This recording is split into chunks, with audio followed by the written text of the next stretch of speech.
What's up, Nicki Minaj? Nothing drama. You know I like your voice. It's really cool and raspy. What's going on? Let's start, Lil Wayne. What was the first thing you guys talked about when you seen each other? You know what? He actually spoke to me about Roman's Revenge. That was the first thing he said? Yeah, such an MC. Such an MC. He was talking about some damn Roman's Revenge. He was like, oh, what up, Roman? Oh, rah, rah, like a Dungeon Dragon. I was like, what? I couldn't. And then when we was in the party, he was going, like when Roman's Revenge came on, he was hype. So, you know, my first MC thought is like, yeah, you better, you know, have your remix verse written, nigga. Like, you know what I mean? You only it's only right. Yeah. Are you satisfied with the impact or, you know, the response from Roman's Revenge? Am I satisfied? Yeah. Yes, I'm more than satisfied. It definitely caused a lot of stir, a lot of controversy. Great lyrics. It did? I didn't know. Well, that's what the streets been saying. Okay. What was it like working with M?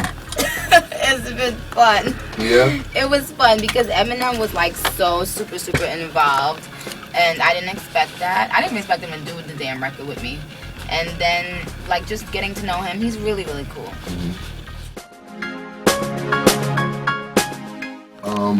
I saw the video for Right Through Me. Nice video. I like it. Okay. You know, I got to see the natural Nicki. Okay. Or the character you're playing in the video. Right. I'm assuming that's not you, that's the character. Well, it's very close to me. Okay. I think it's the closest to me that that I've ever done so far. So that's closer to you than what we could necessarily say in the Bottoms Up video, or? Yeah. Right Through Me is definitely the closest to me. It definitely portrays my personality, my real self, a lot more than anything else has. And did you feel that was necessary, or? Well, you know, it's funny because like people have asked me did I make a conscious decision to do that, and I really didn't. It just happened to be my favorite song at the time, and we wanted to go with a single, and everyone, you know, said Right Through Me. So it just happened. It's kind of like the cards are playing themselves right now. You created a new star with that video too.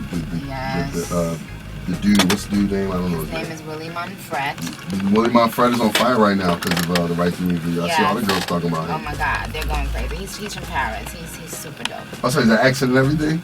Yes, he has a very thick accent. Oh, you're gonna shut him down? Yeah. Oh, you're making stars out here. Huh? Yes, of course. I mean, that's what you're supposed to do, though. Pink Friday. I see Kanye West is on the album. Absolutely. How was that record? That record is a dope record where Kanye shows off as always, and it's one of those like for my dudes to ride to. You know what I mean? Not really crazy and animated, but just it's like one of them ride outs when you feel good and you just got the top down and you just want to zone out. He produced it as well? No, he did not. Oh, okay. I wanted to just ask you, like, it's amazing what Kanye is doing to the game right now, and it's interesting to even watch the two of y'all because your albums are coming out same day or if not a day apart.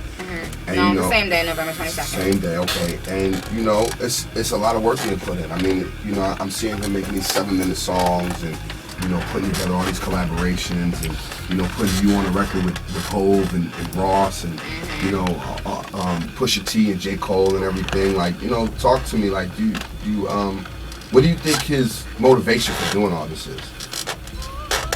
You know, I do not know. I think it's a very personal, you know, kind of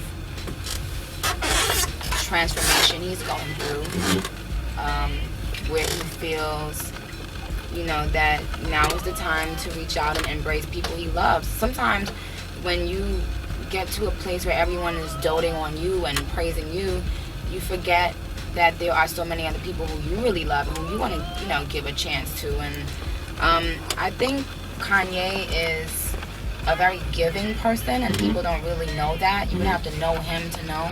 He always wants to know what he can do for someone else. And I think, you know, he took his little hiatus and he got through his own personal things, and now he wants to just give back in a way. I feel like it's really giving back. He's definitely shutting it down. Do you guys talk about friendly competition with Absolutely not. We haven't spoken about that. We talk about a lot of things, but we haven't spoken about like competition. You and Amber Rose had sparked up a friendship, you know, when him and Kanye were together. Since they separated, are you guys still cool? You talk to her? Yeah, Amber's still my friend. I mean, Amber was there before I knew Kanye. Okay. She's one of the people who recommended me to Kanye, and she was like, "Yo, Kanye, you should work with her." So I think Amber is like real as they come for that, you know. And shout out to her. Nicki Minaj is here with a beautiful scarf. What kind of scarf is that? I picked it up on the street. That's nice. Thank you.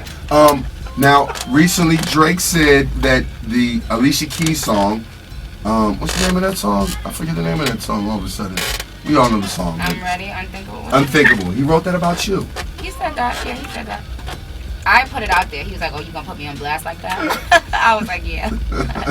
But he had told me that he wrote it about me. But you know he's a playboy. I got a call. Somebody asked me in the interview about, you know, your album coming out, and did I think there was any competition in Young Money about, you know, Drake's album and record sales and Nicki's album and record sales, and I was like, it's all in the family, like the money, the numbers. Why would there be any competition?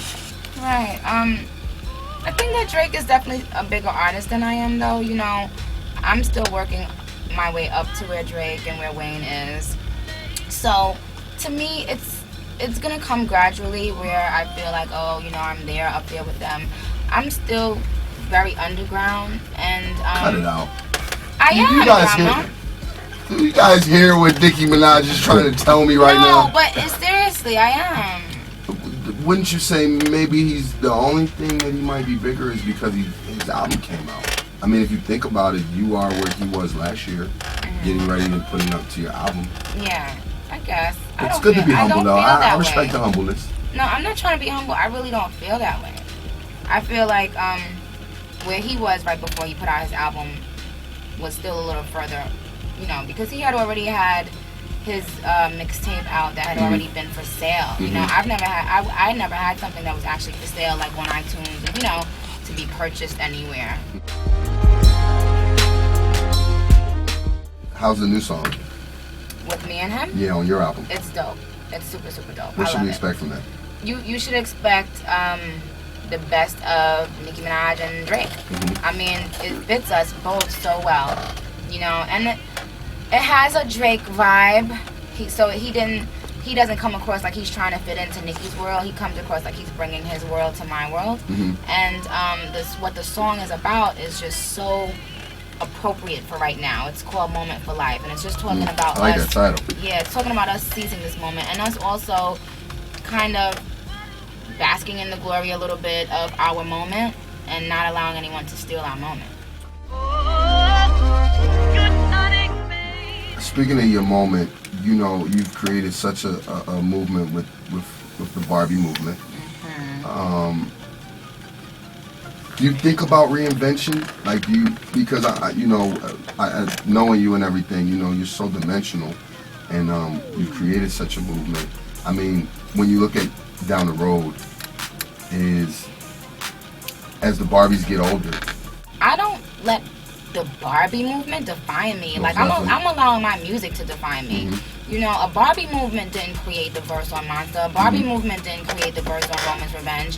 I'm making music, and I stopped relying on all of that other stuff, and I focused all my energy into great music, and that's what Pink Friday is. So I am not worried because, you know, maybe in a year I won't even say the word Barbie. Maybe I'll be saying goons and goblins, you know, but I think that people are smart enough now to know that this isn't like a Barbie gimmick shtick. This is like just something that I call my girls. It's a term of endearment, like how you say honey or sweetie. I call them my barbs. That doesn't mean, that's not like everything I do. I got Barbies chilling with me. I got it, you know, no, I don't have Barbie dolls with me coming to the radio and giving Barbie dolls out and signing them. It's not like that. Pink Friday, November 22nd. Y'all know what it is, man. Nicki Minaj is here. Stay with us. Believe that.